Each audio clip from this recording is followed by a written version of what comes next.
This is Popular Front, a podcast focused on the niche details of modern warfare and underreported conflict with me, Jake Hanrahan.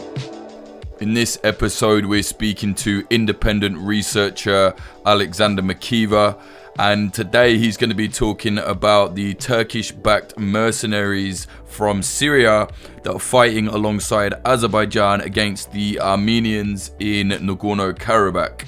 Now, that new war between Azerbaijan and Armenia has been going on for a month now. Straight away, we saw these mercenaries on the ground in Azerbaijan. A lot of people have been denying it in Turkey and Azerbaijan, but it is definitely confirmed. Listen to this episode. Alex will explain why. If you like what we're doing here at Popular Front, please consider supporting us at patreon.com/popularfront. So, we're going to be speaking about this situation with the Turkish-backed Syrian mercenaries, where they've been found fighting for Azerbaijan against the Armenians in Karabakh. It's a mad situation. At first, I was like, "There's no way this is happening." You've been gathering a lot of evidence. It looks like it definitely is happening. But first, can you just explain the situation? How did this happen? Yeah, so in mid-September, rumors started coming out that Turkey was sending SNA mercenaries, Syrian National Army, its proxies, these mercenaries to Azerbaijan. Initially, this didn't really make any sense. There wasn't actually any active combat going on between Azerbaijan and Armenia, and so it seemed pretty far-fetched. And then all of a sudden, on September 27th, Azerbaijan launches this huge offensive against Armenia-controlled Nagorno-Karabakh. And then in the next couple of days, we start seeing more visual evidence, or we start seeing visual evidence of Syrian presence in Azerbaijan along the front lines. And then multiple local media outlets and local social media channels, Telegram channels from northern Syria, and then international media starts collecting testimonies and publishing them from various Syrian fighters that are involved. And so, yeah, it appears that the estimates are rough, but it seems that at least 1,000, possibly as high as 2,000 Turkish proxies have been sent to Azerbaijan to fight in this Azerbaijani offensive against Armenian forces that has a heavy Turkish involvement within the offensive. So this is just sort of one prong of the Turkish involvement within this fighting right now.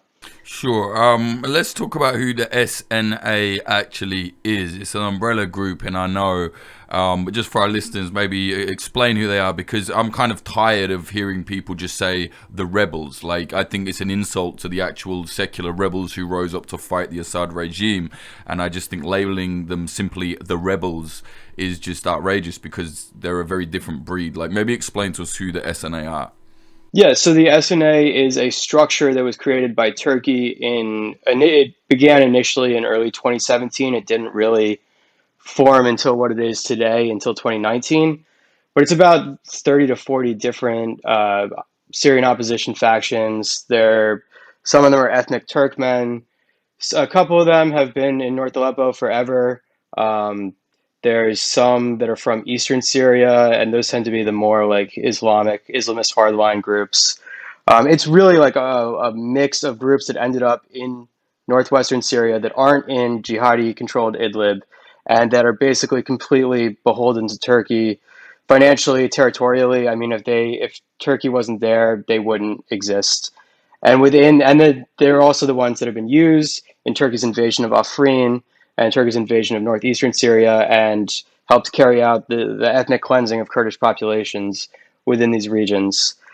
So yeah, they're proxies. I'd say they're mostly sort of warlord groups that are engaged in all sorts of criminal activity. Some of them have serious Islamist leanings, but overall, I'd say it's the security situation in all Turkish-backed controlled territories is pretty abysmal, because these groups are constantly fighting over each other, constantly stealing from civilians, kidnapping and holding civilians for ransom.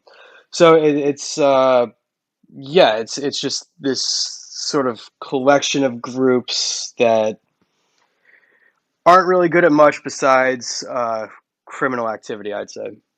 and they're not fighting the regime because since the fall of Aleppo, really, there hasn't been much conflict between the regime and opposition groups in northern Aleppo, primarily because of the Turkish and Russian deconfliction measures. So there's pretty much been a ceasefire. So within this space, that's where they've been mostly fighting against the SDF and Kurdish forces, and as well as with each other. Yeah, no, I agree. And, before anyone says, well, that's bias, I mean, I've been keeping an eye on them just to check my own kind of anti Turkish regime biases because I do have that. It's very clear. And so I was like, all right, let me see what they actually do. And like you've said, all I've seen them do is like banditry. You know what I mean? And just like, I mean, for anyone that doesn't know, there are videos of these guys like shouting, calling Kurdish people infidels. They murdered a female politician like in cold blood in the street, like filmed it, shot her to bits. Like, it's a fucking nasty bunch. Maybe you can give us an idea of some of the groups that are actually within the SNA, like Faylaq al-Sham and all these other guys. Yeah. So there's just going from starting with the groups that are involved in Azerbaijan right now. The three main groups that are involved in Azerbaijan are Furqat al Hamza, Furqat, Hamza Division, Sultan Murad Division, and Suleiman Shah Division. All three of these groups are led by ethnic Turkmen. Turkmen are like a Turkish minority within Syria. Some of them are more distinct than others. A lot of the population has been very Arabized. But anyway, these groups, they have, for almost the entirety of their existence, have had very close ties with Turkish intelligence. So that's why these three groups were picked for this Azerbaijani campaign, because my suspicions are that these are the groups that Turkey trusts the most. So, because recruitment started before the conflict began, they knew that these groups at least could keep these things under wraps. The recruitment of Syrian fighters. So these groups to go, yeah. They're ethnic Turkmen groups. Hamza is not actually predominant. It's not completely Turkmen, but the commander is Turkmen, and he has longtime MIT ties. Yeah, they, as we said, have engaged in criminality, sectarian abuses against Kurds. Yeah, not um, particularly admirable groups at all. Some of the other SNA groups, sort of the most infamous is Ahrar Sharqiya, who are a group made up of people from the east, from Deir ez-Zor primarily, and definitely, I'd say of all the SNA groups, they have the most like jihadi sympathies. The commander used to be a member of Ahrar Sham in 2014 or 2013, 2014. And they're another group that they constantly end up in headlines for infighting, for criminality, for sectarianism against Kurds. Yeah, and then you have like some other groups that I'd say in this context aren't as relevant because they're not involved in the recruiting. Like their fighters are going to Azerbaijan, but the recruiting is all done through, as far as we know, through these three groups that I mentioned: Hamza, Sultan Murad, and Suleiman Shah. Right. Let's go into then like the evidence that you've collected to show that they are there, because still there are some people from Azerbaijan saying it's all a lie. Turkish state media is of course saying it's not true. There are no Syrian mercenaries in Azerbaijan. Let's just go over your evidence, what you found to prove that they actually are. Yeah, so the other day I published a piece that was a compilation of stuff that I've analyzed, but also stuff that other people have. So I'd say that the first biggest piece of evidence was a video of several fighters that were speaking in Arabic, in Syrian Arabic, standing around at what is appears to be a military barracks facility, and with right next to two technicals, and they're listening to music. Someone identified the music as a song about the SNA faction Sultan Murad. And then this video was geolocated to the town of Hordiz, which is in Azerbaijan proper, and it is right next to the Iranian border and right next to the Armenian front lines. So that was the first sort of strongest bit of evidence. And there's been a couple other videos that have been geolocated to territories that have since been captured by Azerbaijan, that in Nagorno-Karabakh, And another interesting thing is that all the videos we've seen that have been reportedly in Azerbaijan showing SNA guys, speaking in Arabic, um, they're all wearing these unique sort of aqua fatigues that after these videos started coming out, someone identified them as actually being the Azerbaijani border guard camouflage fatigue uniforms. And these show up time and time again in the right now. Maybe a dozen videos have come out. A dozen videos or images. There's been some like confirmations as well from families in Syria, right? Like saying, yeah, they went out there to fight.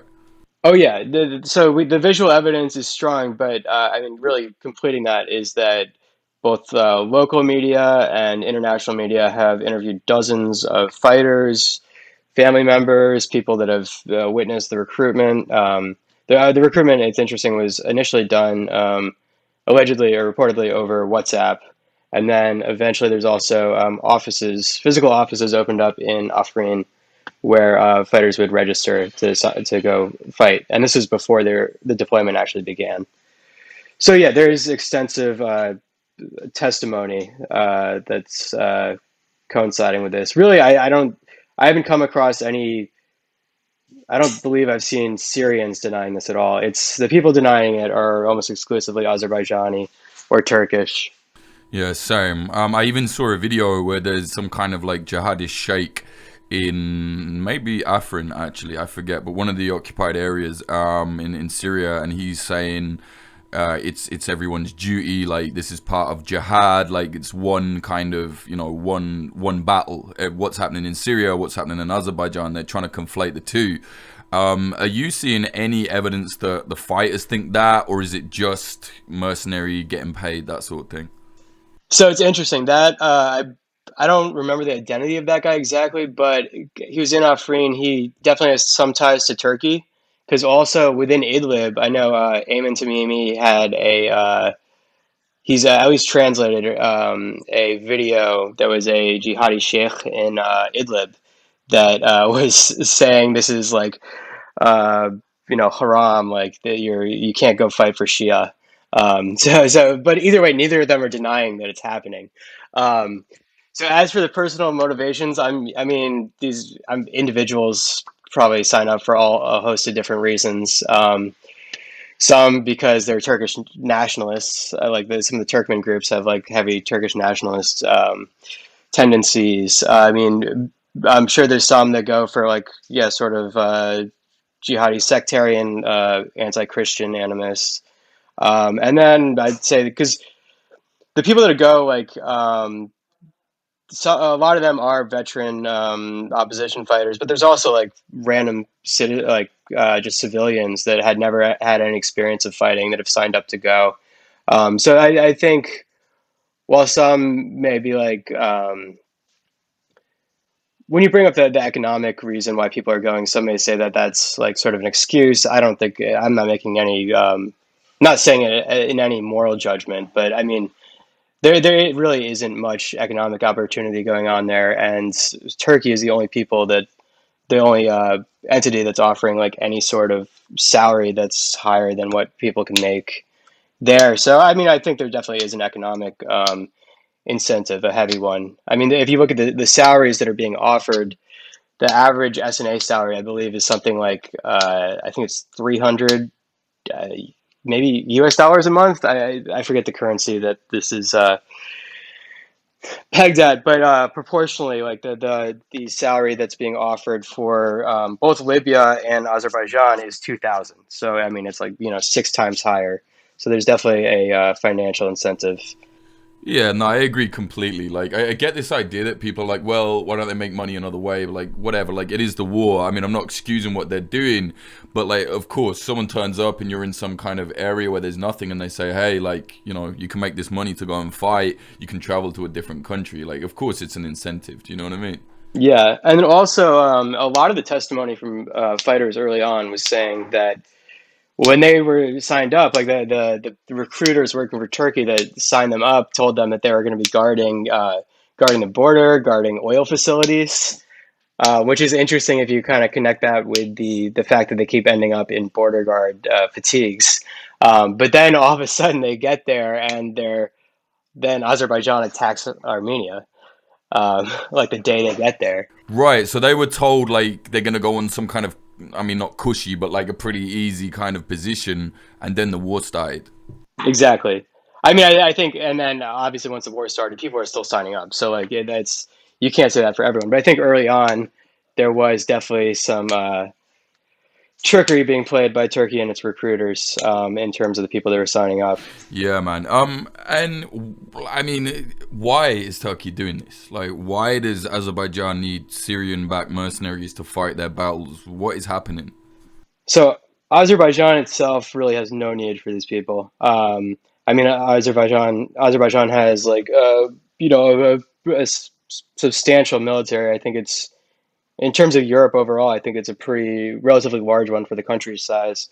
And as they've shown throughout the conflict, the recent conflict, that it's like they have really high tech weaponry. Like it's there's no manpower shortages. So essentially, they're just cannon fodder for Azerbaijan.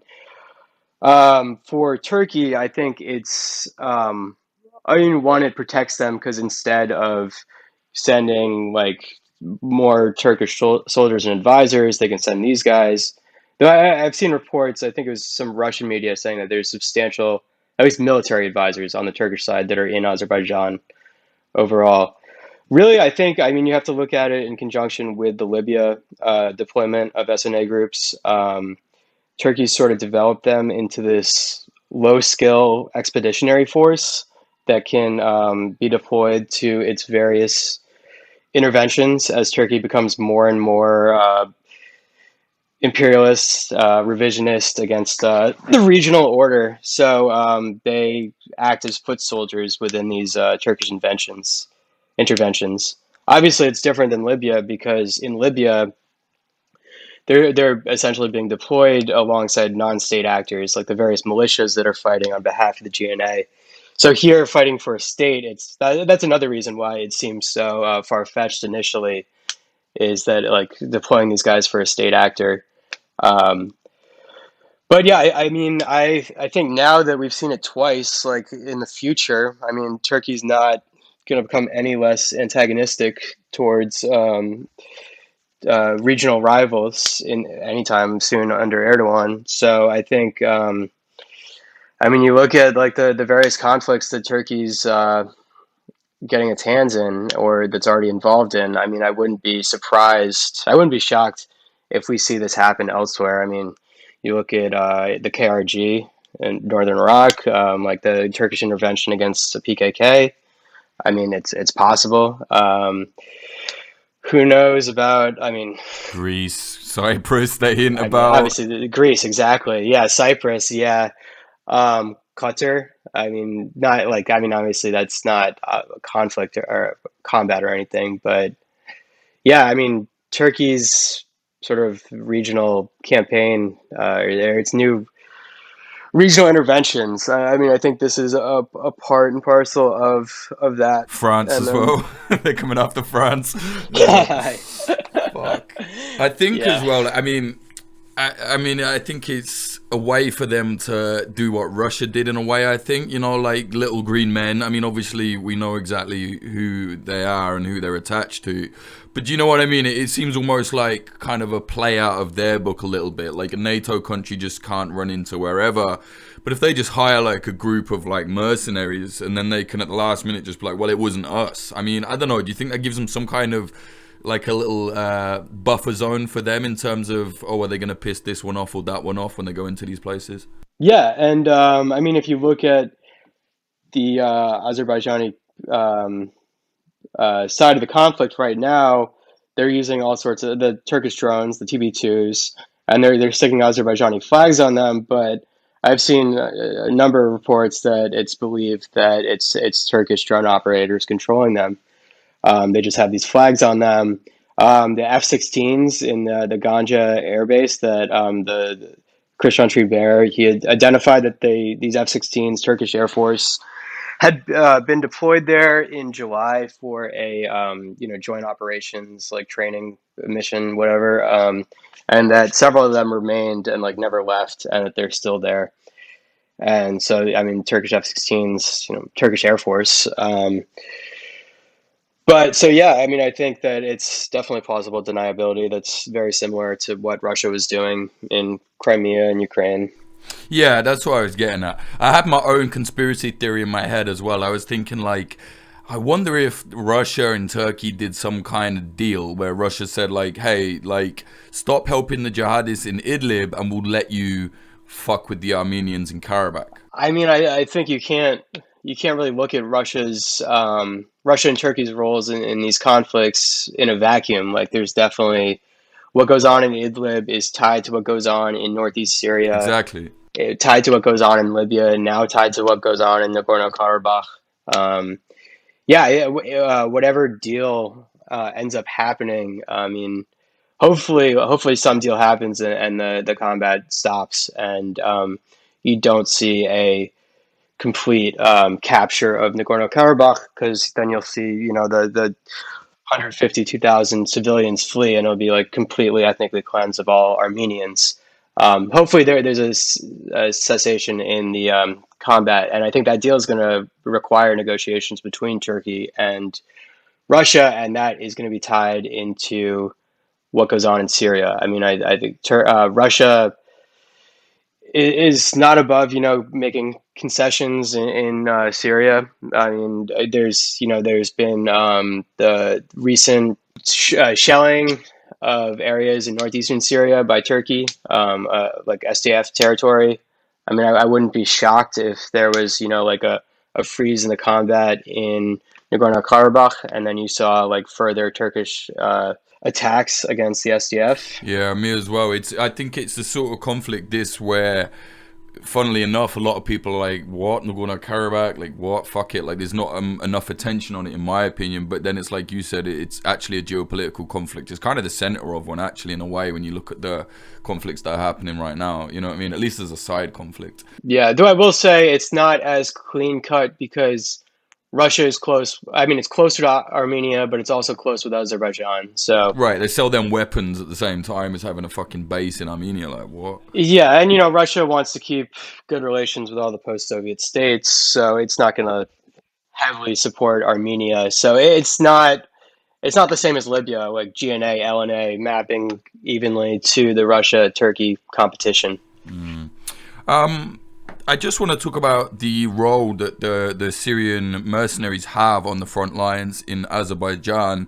Like, I know you said they were told that they were going to be on the border and whatever, but we know that that isn't true. I've seen some videos where, guys are kind of allegedly saying, "Don't come, this is fucked." Like, we're in a meat grinder. I mean, what are they actually doing? Are they on the very front, like pushed forward as kind of shock troops? That's what it appears like. I mean, as far as I know, there's only been one video showing like direct combat, um, featuring SNA mercenaries. Interestingly, this video, in the background, you could both see an Israeli vehicle and a Turkish vehicle, which is another sort of clear indication that these men are in Azerbaijan, because that's probably the one of the only places where you'll see both Israeli and Turkish vehicles, military vehicles. So yeah, I mean, a lot of testimony says that they've given by fighters themselves has been that it's been, yeah, meat grinder. They've been thrown on the front lines. You know, while Azerbaijan's been very successful at destroying a lot of Armenian vehicles, like the actual combat when Armenia hasn't withdrawn has been very intense, and like not easy for Azerbaijani ground troops. And as far as like the numbers killed of Syrian mercenaries, we don't have exact figures. It's at least over 100. There's been reports. It's another sort of confirmation of, and images too, and testimonies of shipments of like 40, 50 bodies at a time of SNA mercenaries back into Syria through Turkey. Yeah. And I think recently there was a report that, I think from a Russian journalist outlet, I forget which one, Novaya, I think, that 185 were killed. So I mean, these numbers are staggering. Like the numbers deployed, the estimates are I'd say like 1,000 to 1,500, and even if it's as high as 2,000, like a 185 killed in action is huge. I mean, it's the rates of attrition are insane. Absolutely. Alex, is there anything else you want to say about these mercenaries before we kind of finish this? I'd say one thing is that as far as like the abuses they commit in Syria, and whether that translates into Azerbaijan, I mean, I think if you end up seeing SNA people capturing Armenians, like they're not going to be treated well. But I think I will say that it's nothing you don't see from the Azerbaijani military itself. I mean, we've already seen Armenian prisoners of war executed by the Azerbaijani military. There was an image of an Azerbaijani soldier holding a decapitated head of an Armenian soldier. So, like, as far as like the war crimes angle of the SNA deployment, I think like everything you're worried about, like Azerbaijan is going to be the main actor committing these abuses here, and like the ethnic cleansing in general. I mean, this offensive is clearly designed to capture Nagorno-Karabakh and empty it of Armenians. So Yeah, they're literally as far saying as that. SNA deployment goes, I think it's yeah, exactly, and like they've been saying it for decades. So as far as SNA deployment goes, I don't think that's completely. Like yeah, the Azerbaijan is the real protagonist here as far as ethnic cleansing and war crimes goes, I believe. Alex, where can people find your work? This report you've done on it recently is excellent. Where can people get that? So that report is on a website I made that sort of just carries work I've published elsewhere, as podcast appearances, and that's akmckeever mckeever.com. And I'm also on Twitter under the same handle, akmckeever. Okay, amazing. Thank you very much, mate. Yeah, thanks for having me.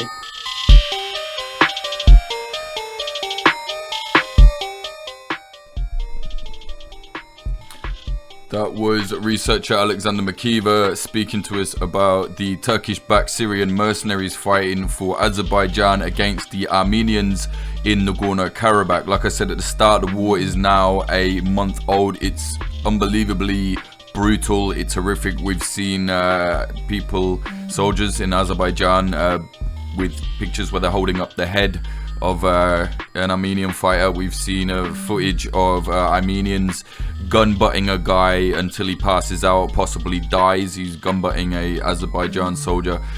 We've seen footage of Azeri soldiers executing an old man who was in his 70s and a young guy in his 20s. Both Armenians in their uniform. They put a flag around them and just shoot them and murder them in cold blood there. We've seen a lot of horrific stuff already coming out of this war. It's really brutal. Definitely get up to speed on our other episodes. We've done quite a lot on Nagorno-Karabakh before the war even kind of reignited.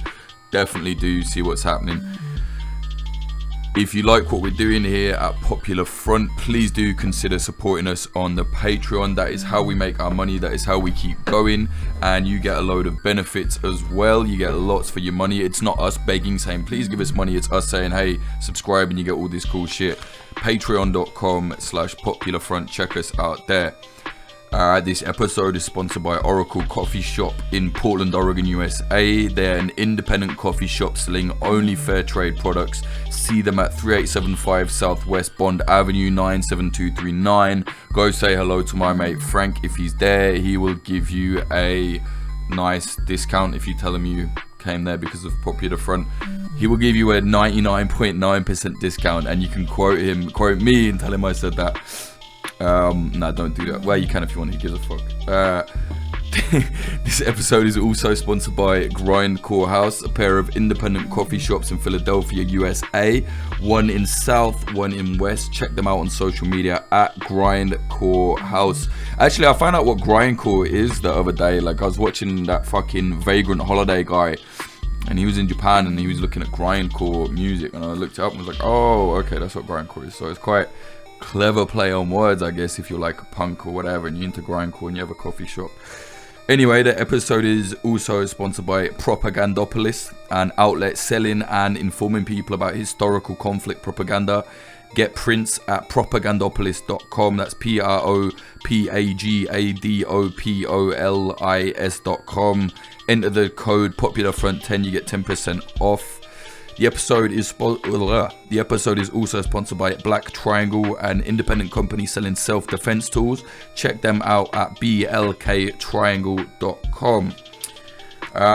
Also, like I said, if you want to get all the extra stuff, subscribe to us at patreon.com/popularfront. If you don't like Patreon, you can go to our where can you go?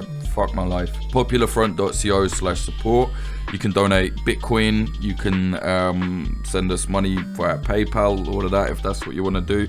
Also, get our merchandise at popularfront.shop. Check us out there. Go to our youtube.com/popularfront. Subscribe. The 3D printed guns in Western Europe, a very, very illegal and spicy documentary, is coming out in November. There's a little short 30-second teaser on my Twitter if you want to see that, at Jake_Hanrahan, HANRAHAN.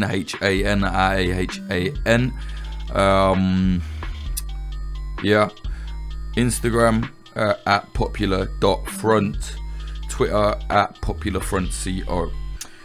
Thank you to the following people on Patreon: Larson8669, Nadim El Azmar, Bjorn Kirsten, Michael O'Connor, Hapet Yagia Zayan, Zach Packard, Todd Cravens, Alexander, Nicholas Butter, Ron Swanson, JD, Jav, Bastian Gamillo Rittmeyer, Ian Froese, James Cully, Michael Akakan, Ethan Reyes, Fitz Madrid, Joe Watt, Alex Northrop, Ed Coulthard, Johnny LaFleur, Clayton Taylor, Hugo Newski, Mike Barone, Scott Hopton, Liam Williams, Chris Cusimano, Degenerate Zero Alpha, Giorgio Arani, DR, C. Jackson Trey Nance, Charlie, Amy Rupert, Rubicon, Mink, Frank Austin, Amelia Me, Christina Rivetti,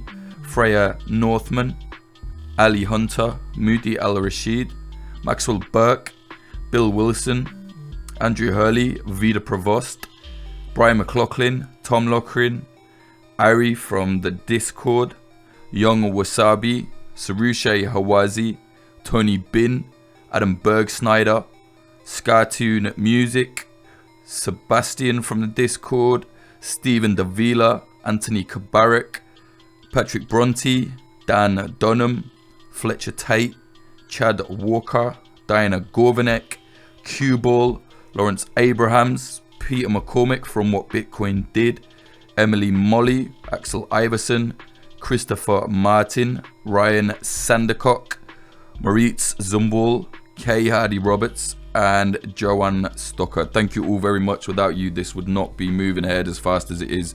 If you want to support us, again, patreon.com/popularfront.